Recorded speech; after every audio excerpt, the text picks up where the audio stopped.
Good evening, and you're very welcome to Around the Grounds here at Finalwhistle.ie.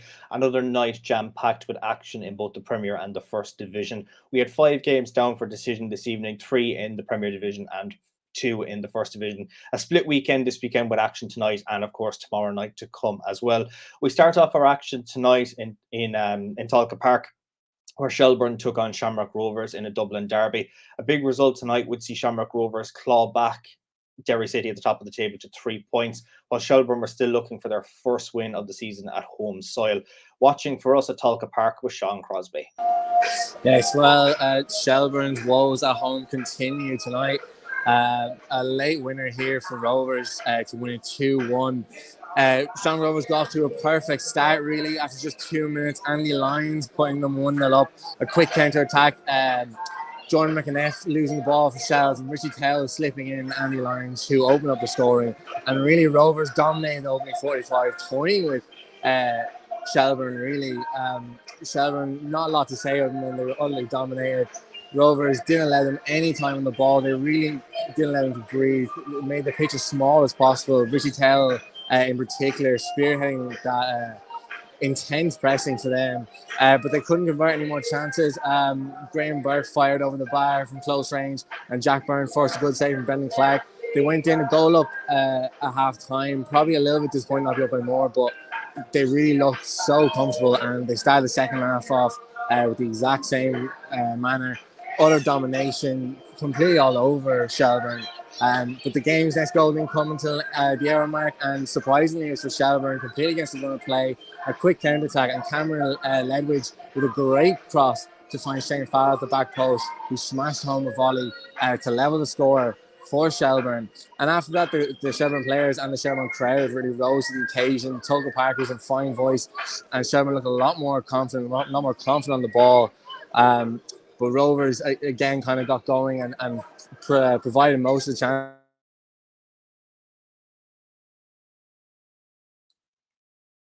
Sean's connection there at Talca Park. We might have to come back to him in a couple of seconds.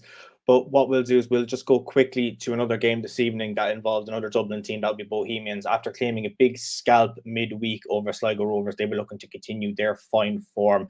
They took on Drogheda at Head in the Game Park this evening. Watching for us was Sean Comer. Yeah, Diarmuid, in the opening 10 minutes, the scoring started in this one just about 5 minutes into the game. Tyreek Wilson sent in a cross from the left, and it hit James Clark on the arm. There was absolute no question about it. It was a definite penalty.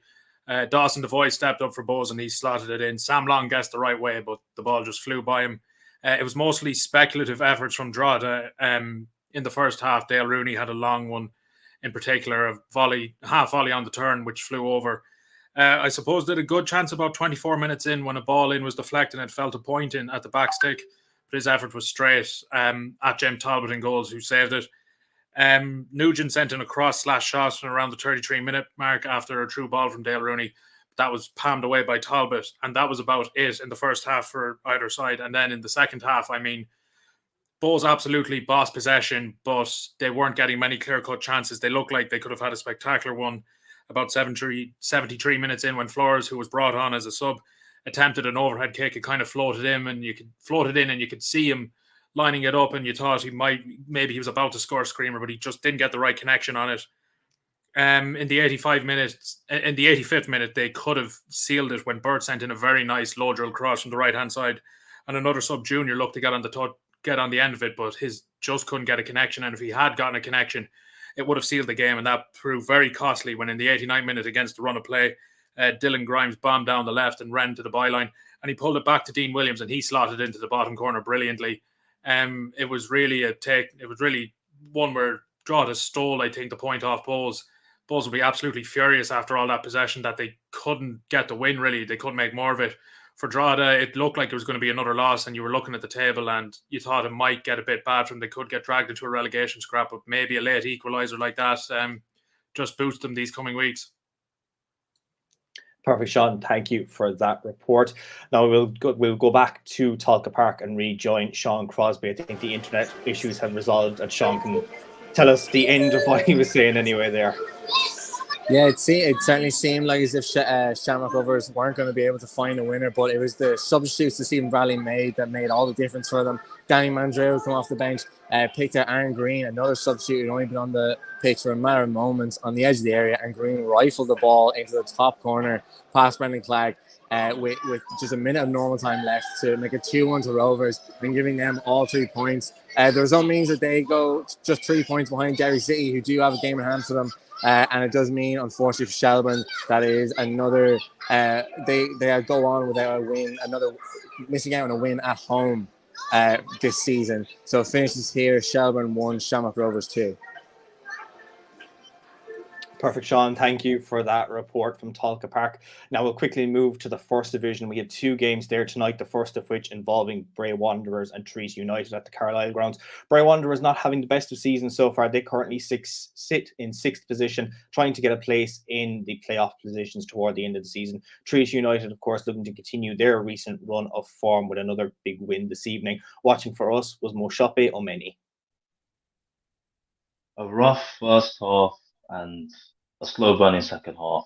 I wish I had goals to tell you about, but this game was slow, passive. There wasn't much in the way of goal mouth action for a lot of it. And unfortunately, that kind of showed where these two sides are at this stage of the season. Both, like I said, both sides struggled to retain possession in the first half. And the referee, Oliver Moran, he was happy to blow his whistle whenever there was a chance. So it was kind of stop-start for a lot of it. The best chance for me came 2 minutes after the start of the second half. Dean George's great delivery into the box for Ender Cohen, their top goal scorer, the visitors. And somehow, unmarked, with only the keeper to beat, somehow he managed to miss, headed over the bar. As I'm writing, just at the end, typical, big chances flow for both sides. Before that, Treaty, they started the second half much better. Stephen Christopher jinked past 2 players and was body checked by Blackburn, but somehow the referee decided it was a free kick, not a penalty. I think you have to go back and look at the replays for that one to decide for yourself. Ultimately, I feel as though maybe a draw was fair, but just like I said in my preview, this was a game where 2 sides with limited history, they have close, cagey games, and it kind of played out in this way today. 0-0, Bray Wanderers, kind of just they disappointed, but at the same time, Treaty, they could have taken their chances, so it was nip and tuck at the end, but yeah, 0-0, and both sides will be disappointed with the draw. Perfect, Mo. Thank you for that report from all of the action at the Carlisle grounds. Now, the final game of the night in the Premier Division involved St. Patrick's Athletic and Dundalk, 2 teams who are definitely looking to make a charge toward the top half of the table. St. Patrick's Athletic sitting in 3rd position going into tonight's game, while Dundalk, of course, were in 5th position. Connor Patterson brings you this report.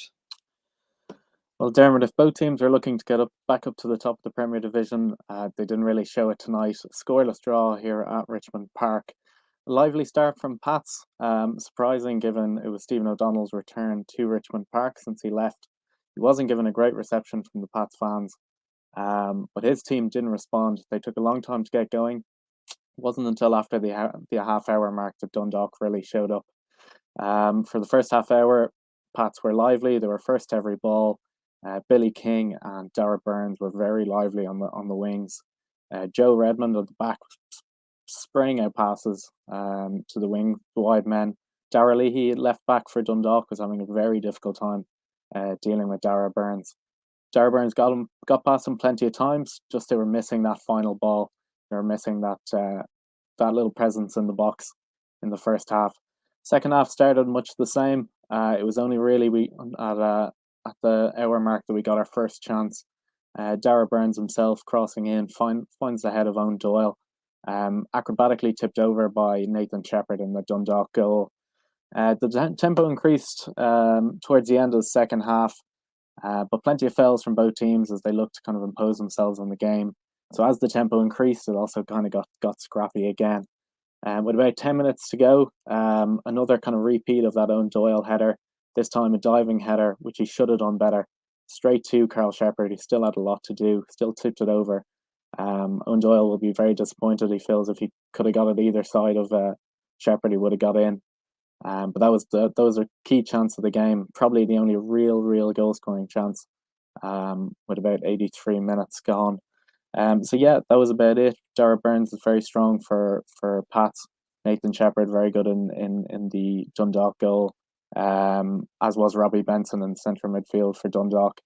But ultimately, neither side really created a lot of goal scoring opportunities, so it's not too surprising in their low. Perfect, Connor. Thank you for that report from the game between St. Patrick's Athletic and Dundalk. Now, our final game of the evening comes from St. Coleman's Park, where Cove Ramblers took on Waterford in what was a Munster derby. Waterford looking for a big result tonight to keep the top two on notice that they are worthy of another title charge. Well, should I say, Cove Ramblers, of course, are only on 4 points toward the bottom half of the table. They were looking for a big result tonight to try and get them toward the mid-table mark. Watching for us was Sam Curtin. Hi, David, and yes, it was a really big game at St. Coleman's Park this evening, and it was the hosts that got off to the better start really after just a couple of minutes. They won their first corner of the game, and a flurry of shots on the Brian Murphy goal. Ben O'Brien Whitmarsh with the best of the chances, but nothing really too threatening, and it was a scrappy opening quarter or so, but Waterford showing a real clinical edge on 28 minutes to get the breakthrough. This time it came through George Forrest, a header from a quick free kick taken, catching the Cove defence napping, and Ian Morris' side went up 1-0 through that header. Just a really clinical finish and a real sucker punch for the hosts as well, who had dominated the game up until that point.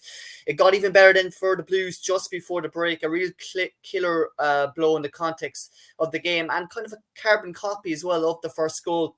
And this time it was Cian Kavanagh who got on the end of Yassine Inouye's free kick. Another quickly taken one, some slack defending at the back, and Kavanagh's glancing header went past Andy O'Donoghue in the Cove goal to put the visitors 2-0 ahead at the break. Second half, well, it was more or less the same. Not too many chances, as Waterford really were kind of content to just sit in and play on the break, but they did get their third goal, and this time it came on 52 minutes when Phoenix Patterson took advantage of some slack Cove defending once again. This time a mistake from Harlem and Bio, and it was 3-0 then Waterford. At that stage, Patterson with an easy finish getting through the Cove defence, and really to just drown the Cove's sorrows, Waterford got their fourth. And this time it came just on the 72nd minute mark. And it was, again, kind of a carbon copy, a replica almost of the third goal. And again, Phoenix Patterson taking advantage of some poor and Boyle defending again. And he went through, rounded the goalkeeper and slotted past Andy O'Donoghue to make it 4-0 for Waterford. And from there, the game really just petered out. The home fans, they were leaving for the exits pretty early on in the second half as well. It was a poor night for Cove Ramblers, but they'll have to get themselves up and running again for Tuesday as they go and make the long trip to Longford Town, who, of course, have made a really good start to the season. As for Waterford, they got their promotion hopes, for automatic promotion hopes rather, back on track, as you said.